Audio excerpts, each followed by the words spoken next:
Conversaciones, expertos y protagonistas le dan sentido a la actualidad. Estás en Pauta Propia, junto a Connie Stipicic en Pauta 100.5. En Chile seguimos hablando de vejez como si fuera un tema ajeno, cuando la realidad ya es el rostro más nítido del país que estamos siendo.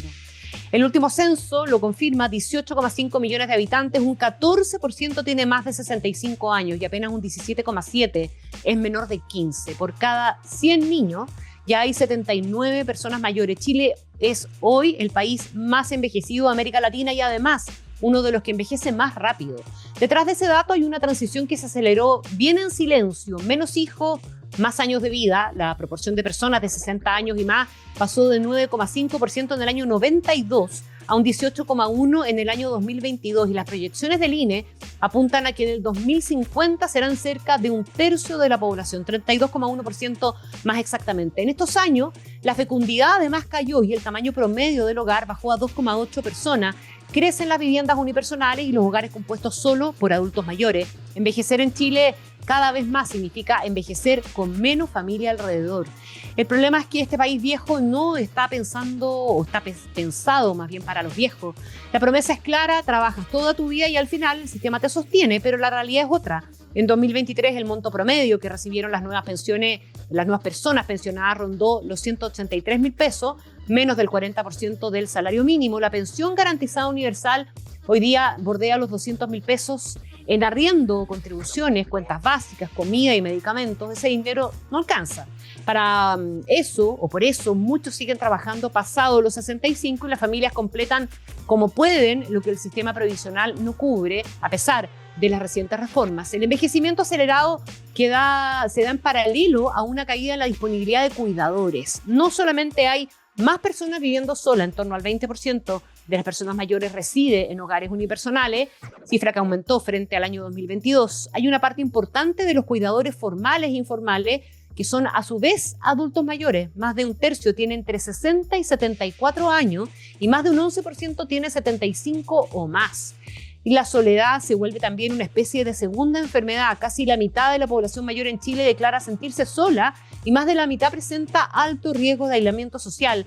La evidencia muestra que esa soledad no deseada se asocia a más depresión, ansiedad, insomnio y deterioro cognitivo, además de un mayor riesgo de muerte prematura.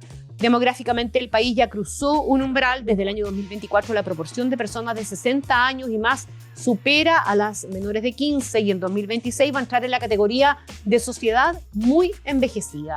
Al mismo tiempo, la relación de dependencia se invierte. Va a haber menos personas en edad de trabajar sosteniendo a personas mayores y para 2050 se proyecta que habrá más del doble de mayores que de niños. Envejecer en Chile entonces es mucho más que sumar años, es sobrevivir a los sistemas de pensiones, a la lista de espera, a las ciudades poco amigables y a los vínculos que se van adelgazando. Pero también es una prueba de humanidad, cómo miramos a quienes ya dieron su tiempo, su trabajo y también sus cuidados. Vamos a profundizar sobre qué significa envejecer en Chile, más allá de las cifras. Y vamos a conversar hoy día con Felipe Kurt, que es biólogo y doctor en neurociencias y director del Centro de Biología Integrativa de la Universidad Mayor. Él ha advertido públicamente que nuestra transición demográfica avanza más rápido que nuestra capacidad institucional para enfrentarla. Así que queremos aterrizar junto a Felipe este fenómeno en claves biológicas, sociales y también humanas. ¿Cómo está, Felipe? Muy bienvenido a Pauta Propia. Hola, ¿cómo estás? Muchas gracias por la invitación. Feliz de estar aquí y poder conversar de este desafío que tenemos, digamos. Sí, pues déjame preguntarte, porque tú tienes una visión súper integral de esto, ¿verdad? Esto de las claves biológicas, sociales y las humanas también. Cuando hablamos de envejecer en Chile, desde tu experiencia, ¿qué crees que estamos entendiendo mal como país? A ver, yo creo que lo primero tiene que ver con este tema de la longevidad. Es decir, siempre pensamos que somos un país longevo en general, es decir, somos el tercero en todas las Américas. Sin embargo, la longevidad yo creo que no es el parámetro importante. El parámetro importante es la calidad de vida, ¿cierto? Entonces, hay un parámetro que yo creo que es más interesante para mirar y ahí es donde tenemos que enfocarnos, que tiene que ver con este gap que le llamamos, el espacio entre la longevidad, es decir, el tiempo máximo de vida poblacional y la calidad de vida. Y en Chile es de 11 años. ¿Eso qué quiere decir? Que los últimos 11 años los chilenos, digamos, los últimos 12 años de su vida, los viven con al menos una enfermedad. Entonces, ser longevo como país no significa que haya una longevidad saludable. Y yo creo que ese es uno de los principales problemas que tenemos que enfrentar, es decir, porque la longevidad, como es altísima en Chile, este tema de las enfermedades asociadas al envejecimiento en los últimos años de vida hacen que haya un peso importante al sistema de salud, obviamente, y a otros. Pero esa es una de las cosas. Yo creo que es hablar de envejecimiento, como lo dijiste, es, tiene que englobar y tiene que ser una conversación integral. Es decir, uno puede hablar de la parte de salud. Tú nombraste también el tema de la soledad. También hay temas que de repente no los asociamos a longevidad o envejecimiento, que tienen que ver con la educación. Es decir, bueno, ¿qué tiene que ver la educación aquí con el envejecimiento? Bueno, los años de educación correlacionan muy bien con la incidencia de demencia y de fallas cognitivas asociadas a la edad. Entonces, el envejecimiento no es como, tendemos a como aislarlo y hablar del envejecimiento como que ocurre de los 60 años, 65 años, Felipe, parámetros. Paremos un poquito en ese tema de la educación, porque me parece súper interesante, porque hoy día no solamente estamos hablando de los niños que saben o no saben leer, pensando en cómo se van a desempeñar en el colegio, qué futuro van, estamos hablando también del tipo de vejez que pueden llegar a tener en la medida en que estén mejor o no, mejor educados o no. Tiene que ver con saber usar la cabeza, pero profundicemos un poquitito en eso. Sí, mira, hay un tema que es muy como neurocientífico que se llama reserva cognitiva. No voy a entrar en temas así como muy detallistas, pero básicamente muchas actividades, digamos, incluyendo el estudio, el desarrollar alguna actividad, y ahí voy a llegar a otra cosa. También las actividades sociales generan reserva cognitiva en el cerebro. ¿Qué significa esto? Como el nombre lo dice, hay una reserva que si es que hay pérdida, ¿cierto? Normal asociada al envejecimiento, de conectividad en el cerebro, hay una reserva que puede suplir, ¿cierto?, esas funciones que se pierden, ¿ya? Entonces, la reserva cognitiva entonces, es súper importante, especialmente porque vemos que muchos de los impactos en envejecimiento tienen que ver con impactos al sistema nervioso. Es decir, uno podría decir como de los grandes problemas que tenemos en la clínica son cardiovasculares, ¿cierto?, metabólicos y de sistema nervioso. Entonces, volviendo al tema de educación, se sabe que esta reserva cognitiva aumenta con la educación. Entonces, uno podría pensar, bueno, entonces una política pública para el envejecimiento, si uno tiene la capacidad de pensar, ¿cierto?, 40 años hacia adelante. Bien largo plazo, claro. Bien largo plazo. Sabemos que pasa poco. Pasa poco, entonces, pero la educación no solo impacta en lo típico que pensamos claro. Con la educación, sino que también impacta 40 años más o 50 años más en es decir, la vida y la incidencia de daños cognitivos, demencia, Alzheimer, que tienen un costo elevadísimo para el sistema de salud. Entonces uno lo podría incluir en la ecuación, solo que nadie quiere incluir algo en la ecuación que va a pasar en 60 años. Algo que es importante, yo creo que en este tema, para dejarlo como más cerradito, tiene que ver con que esta reserva cognitiva no solo ocurre durante la infancia, la adolescencia. Se ha demostrado que uno puede generar reserva cognitiva ya siendo adulto y ya siendo adulto mayor. Y por eso, si pensamos como en intervenciones para adultos mayores, pero también esto del curso de la vida, ¿cierto?, a cualquier etapa, sería aumentar reserva cognitiva con...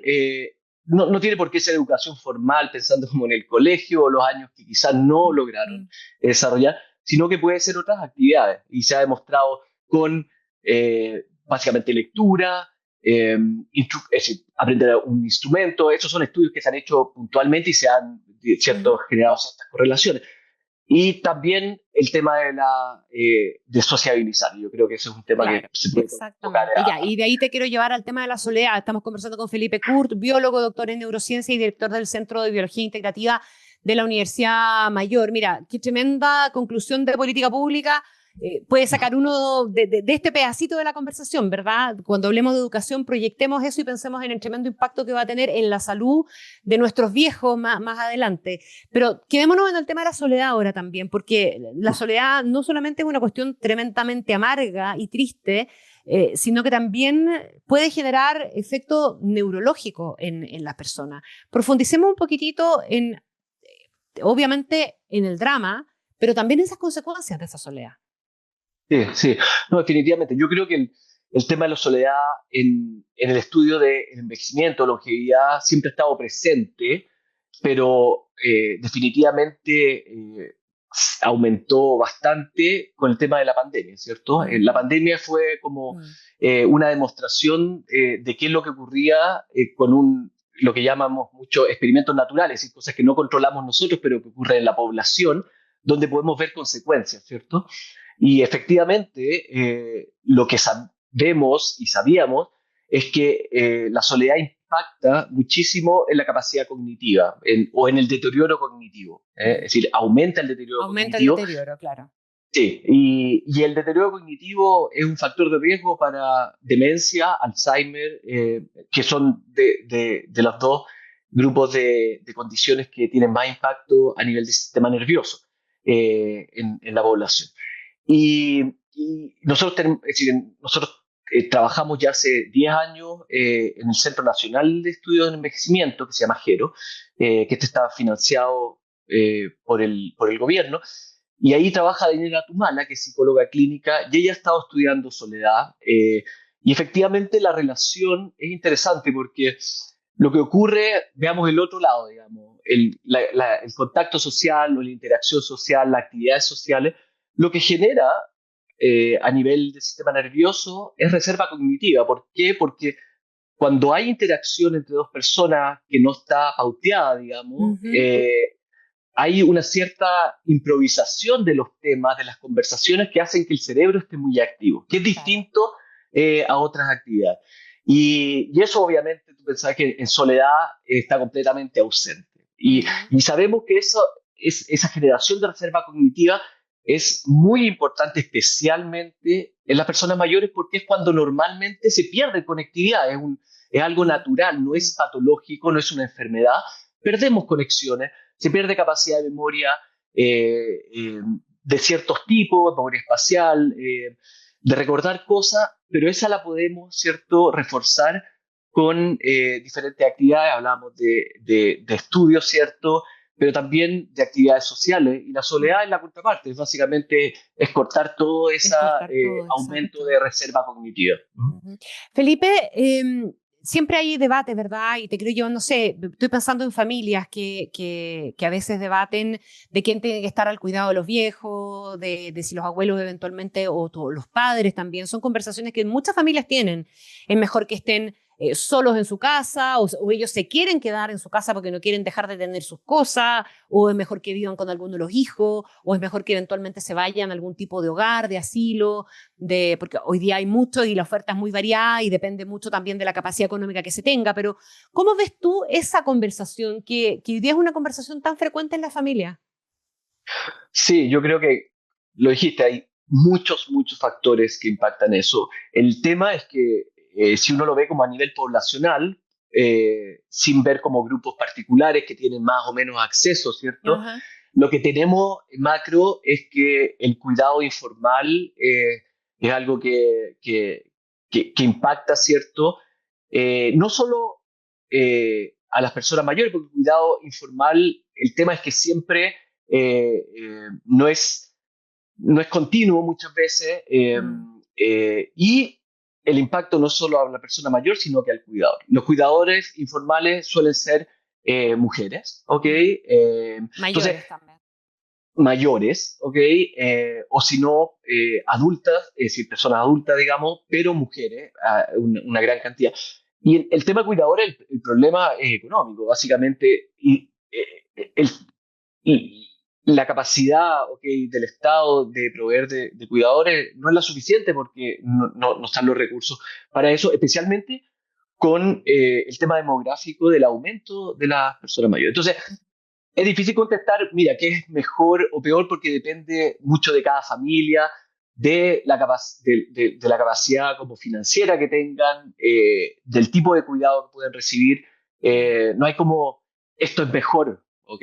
Lo No, que sí, pero lo que sí uno puede saber cuáles son las claves que importan en esto, ¿verdad? ¿Qué es lo que me tiene que importar cuando voy a tomar una decisión en torno a eso? Que no esté sola, que el padre o la madre no esté solo, ¿verdad? Que tenga capacidad de interactuar con alguien, que mueva la cabeza, que lea, que estudie, que esté acompañado, que juegue, me imagino que esas son cosas que importan al momento de tomar. Si yo voy a decidir que se quede en la casa, tengo que dar garantía de que va a tener todos esos elementos que acompañen esa permanencia. sí, definitivamente. Es decir, en cualquiera de las situaciones que sea, tiene que haber, es decir, lo ideal es que haya interacción social. La persona puede estar en su casa si es que es Ujú, autovalente, ujú. ¿cierto? Pero lo ideal es que No tenga un sola. grupo, que pueda salir, ¿cierto? Y puede estar solo en la casa si es que no hay problema en eso, pero que tenga interacción social. No, me refiero no Y solo en soledad, o sea, está bien, sí, porque sí, se quiere quedar en su casa porque le gustan sus cosas, no es razón suficiente si sabemos que puede eventualmente hacer soledad. A eso me sí, refiero. no, Sí. definitivamente. Y el problema que tenemos es que se tiene más grande es con las personas mayores, con los hombres, digamos, que tienden a ser menos sociables, digamos, y Ujú. ahí uno ve también ese tema de soledad. Y en relación a cuidadores, el gran problema de los cuidadores informales es que el peso sobre el cuidador, ¿ok? Es súper grande. Entonces, el mismo cuidador se ve enfrentado a una situación muy difícil que puede llevar a depresión, a otros cuadros que hacen que ese cuidado informal no sea el correcto. Y no es porque la persona, es decir, no esté dándolo todo por el cuidado, sino que porque las condiciones, ¿ok? Hacen que se perpetúe algo que tiene un impacto negativo en la persona mayor y en el cuidador. Y ese es el gran tema de los cuidados informales en Sí. Chile y en otros países, obviamente. Ya, profundicemos un poquito en la política pública. En torno estamos conversando con Felipe Kurt, biólogo y doctor en neurociencia, porque hay en discusión, ¿verdad? Una política pública en relación al tema de los cuidados y de los cuidadores. ¿Qué elementos son los que deben estar puestos ahí sobre la mesa y qué experiencia comparada vale la pena mirar también, Felipe? Sí, la verdad es que el tema de cuidadores es como clave. Si uno tuviera que pensar en cuál es uno de los temas de políticas públicas que se puede enfrentar en estos momentos, porque tenemos información de otras realidades, digamos, es cuidadores, el cuidado, evitar el cuidado informal y tener. Ahora, efectivamente esto tiene que ver con un tema de recursos, es decir, básicamente Ujú. tampoco es generar, ¿cierto?, una política pública que pueda soportar, ¿cierto?, o pueda llevar cuidadores formales a las personas mayores. Y también que haya, ¿cierto?, una masa crítica de cuidadores, digamos, formales o informales que se preparen, ¿cierto?, para esto. Y ese es otro tema que es bastante interesante, que lo voy a tocar. Y porque con la demografía que tenemos, con los números, tampoco es fácil decir, mira, ¿dónde están estos cuidadores formales entrenados, digamos, que puedan suplir esta necesidad? Ahora, un tema que es bastante interesante tiene que ver con aprovechar el cuidado informal, ¿ok? Porque uno tiene que como pasar en políticas públicas, hacer como la transición que pueda también aprovechar lo que hay, ¿ok? Entonces el cuidado informal, si es que está bien pensado y hay una estrategia detrás, puede servir bastante. ¿Cómo?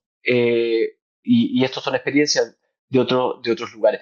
Mm. Dándole claves para poder, para el cuidador informal, para que pueda, ¿cierto?, entrenarse con ciertas cosas que son importantes para poder mantener, es decir, para poder darle los cuidados necesarios a las personas mayores Ya. que lo ¿Cuáles necesiten, son y esas eso, cosas? es decir, todo depende de la persona mayor, es decir, es Mm. muy distinto cuidar a una persona mayor autovalente, digamos, que una Claro, que a persona una que mayor. puede estar postrada eventualmente. puede estar prostada. Entonces hay cuidados específicos que son cuidados que también están asociados a personas que tienen demencia o que tienen Alzheimer. Entonces, nosotros, por ejemplo, hemos hecho un trabajo bastante importante en Gero, y tenemos grupos que trabajan en municipalidades, dando claves a diferentes niveles. Claves, por ejemplo, de movimiento, de cuidado bucal, y todo eso puede ser traspasado al cuidador, ¿cierto? Esas son las claves, porque muchas veces el cuidador o el problema que tiene de frustración, que puede llevar a un problema mayor, es que no tiene las herramientas, no les han dicho qué hacer en tal caso. Y yo creo que esa es una buena transición para pasar de un cuidado informal que es más problemático para ambos lados a un cuidado informal que puede estar más educado, por decirlo de alguna forma. Uh-huh. Ahora, yo sé que, o sea, a mí me quedó resonando mucho el tema de la educación, pero si tú pudieras instalar una idea fuerza en el debate público respecto de la vejez y el cambio demográfico y la nueva realidad, ¿verdad?, que nos va a configurar de aquí al fin de los tiempos, porque sabemos que esos cambios demográficos no se pueden revertir, sino que se pueden trabajar. Una idea fuerza para ese debate, una que cambie la manera en que estamos mirando este ciclo de vida, ¿cuál sería en tu caso? Yo creo que establecer ciertos espacios y también actividades donde hubiera una congregación, actividad social, digamos. Es decir, básicamente empujar eso, porque eso tiene impacto en muchas cosas. Eso tiene impacto en actividad física, que siempre decimos, bueno, la actividad física. Bueno, cuando una persona tiene que ir a un lugar, a la municipalidad, a juntarse con gente, hay una actividad física. Hay intercambio, ¿cierto?, de información, es decir, esto me está funcionando a mí, esto no. Hay también una preocupación por la alimentación. Yo creo que si uno quisiera, como, ¿por dónde empezamos? ¿Ok? Yo creo que habría que empujar con fuerza, ¿ok?, que hubieran espacios, ¿ok?, y actividades para que las personas mayores pudieran juntarse a hacer diferentes actividades. Y ahí uno puede abrir la paleta y puede ser de muchos tipos. Yo creo que eso es de las ¿cierto?, ideas que impactan en muchas cosas que sabemos que impactan biológicamente en el proceso de envejecimiento o en la biología del envejecimiento, que es un tema que es muy interesante y que sabemos algo. Y yo creo que sin lugar a dudas eso sería lo que habría que empezar, ¿ok? Porque hablar como de ejercicio y decir como, porque hay muchas como, bueno, las personas mayores tienen que hacer ejercicio, bueno, pero ¿cómo lo hacemos, digamos? Yo creo que uno tiene una vuelta cómo llegar a eso, mucho con actividades sociales. Las municipalidades son especialmente personas mayores, han logrado, ¿cierto?, congregar ese grupo. Ahora tenemos que hacer políticas públicas para poder llegar más con esto como microdominios, que son las municipalidades principalmente. Yo creo que ahí nosotros hemos trabajado harto y nos ha servido mucho porque como que tienen, ¿cierto?, la visión del territorio más pequeño y tienen de cierta forma fidelizado a las personas mayores, no a todas obviamente, pero ahí se puede trabajar. Ahora, ¿qué alegato o qué reclamo o cómo interpelarías tú al mundo político para que entienda la manera en que la falta de una visión de largo plazo termina también afectando de manera tan brutal esto? Porque lo de la educación que tú decías, ¿verdad?, los aspectos biológicos del envejecimiento, todos son cuestiones que se pueden atacar si tienes efectivamente mirada a largo plazo. Y en esa mirada a largo plazo puedes meter incluso el componente cuánto te ahorrarías en el sistema de salud si hicieras todas las cosas a tiempo, cuánto te ahorrarías en, no sé, puede haber una pila de otras cuestiones más. Pero, ¿cómo remover ahí un poquitito más para que se entienda que la mirada a largo plazo finalmente termina siendo tan saludable para el país? Sí, no, y tú sabes que sí, la verdad es que yo creo que esto tiene que ver con investigación. Es decir, el gobierno tiene que pensar no solo a nivel del Ministerio de Ciencia, porque esto, claro, uno habla del Ministerio de Ciencia. Imagínate que nosotros hace 8 años aproximadamente empezamos el primer estudio longitudinal de envejecimiento en Chile. un estudio pequeño, porque básicamente los recursos eran acotados, eran buenos recursos del Ministerio de Ciencia, pero recién estamos aprendiendo cómo es el envejecimiento en nuestro país. Es decir, los países del norte del mundo, digamos, tienen registro de longevidad, es decir, tienen estudios longitudinales de 40, 30 años, digamos, o ya empezaron hace mucho tiempo con grupos grandes.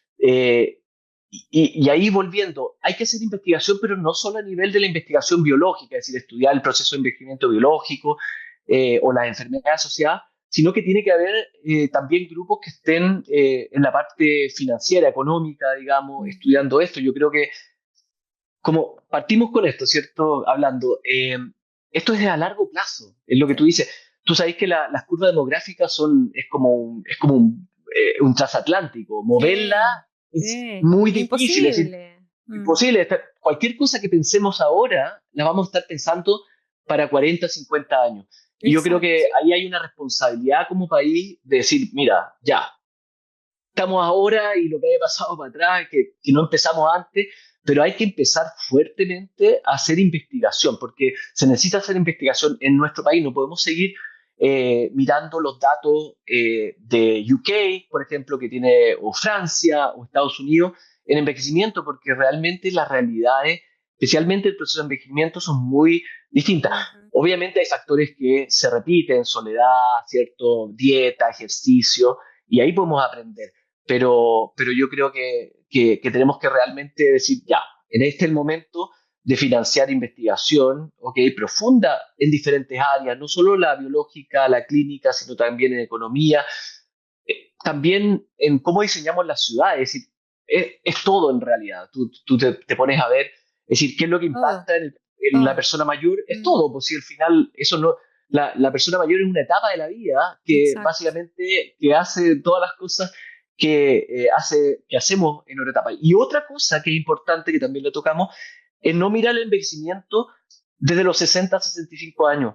El envejecimiento parte de que uno nace, básicamente. Hay personas que dicen que desde antes... es como proceso, en el fondo. Es un proceso, es el curso de la vida. Si nosotros tenemos un aumento de obesidad, ¿cierto?, en nuestros niños, en nuestros adolescentes, eso va a impactar en 40 años más, ¿cierto?, el proceso de envejecimiento. Van a haber más enfermedades. Eso ya se ha visto en otros estudios. Entonces, empecemos a pensar en el curso de la vida, aunque nos cueste pensar a tan largo plazo, digamos, porque finalmente eso es lo que vamos a estar dejando aquí, porque realmente es lo que vamos a estar dejando, porque estamos hablando de 40, 50 años.